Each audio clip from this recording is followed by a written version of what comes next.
Well, it's time for business news, and Will Hildebrandt is here.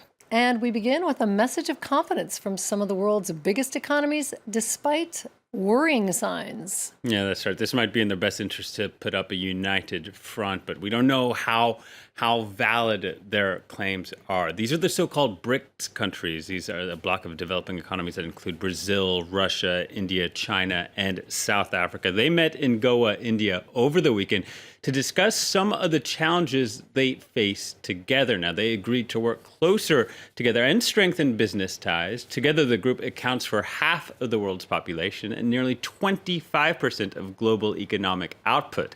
And in the recent past, the group has seemed unstoppable, but that was before the commodity slump. Earlier this year, the International Monetary Fund slashed its global growth forecast, with the BRICS members receiving some of the steepest downgrades. And yet, Chinese President Xi Jinping says the group's potential remains unchanged. The recovery of the global economy remains fragile. Global trade and investment have slumped. Commodity prices fluctuate. The underlying problems which could trigger a global financial crisis have not been solved. By taking the chance of implementing the strategy of economic partnership between BRICS countries, we should broaden our economic cooperation in all fields and improve our competitiveness. Meanwhile, in Asian markets, all the focus is on gaming interests. Yeah, that's right. China has detained some of the top staff from one of Australia's largest casino companies. Crown Resorts down earlier 12% amid these reports. It says it's working with Australian officials to resolve the problem. Meanwhile, Hong Kong-listed gaming shares also down on the back of the news, with Wynn Macau down 3.5%, Sands China down 3%, and Melco International down over 5.5% earlier. Meanwhile, Tokyo has closed. As you can see, they're just up 0.25%.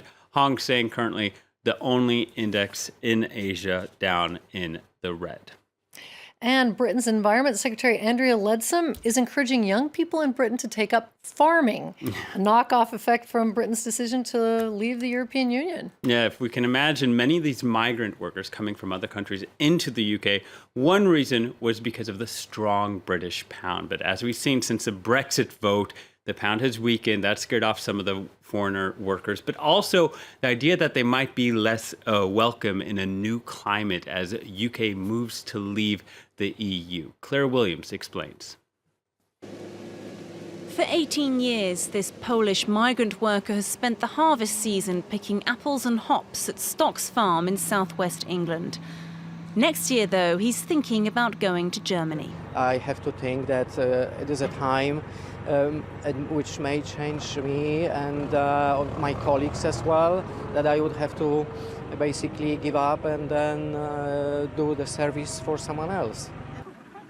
Every harvest, British farms depend on migrant workers from Eastern Europe. Last year, 80,000 came for temporary jobs. But Britain voted to leave the EU in June, and this year, fewer migrants have come. Ali Kappa helps manage Stocks Farm, and she's chairwoman of the National Horticultural and Potatoes Board. She says she's being inundated with calls from farmers who can't employ enough staff and fear their produce will rot before it's picked.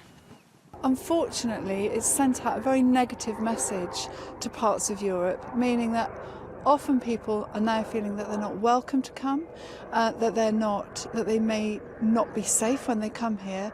But of course, the devaluation of the pound has also had quite an effect, because it means that if they're choosing between a job in Germany, Italy and France, or here in the UK, there's little in it now in terms of the value of that job.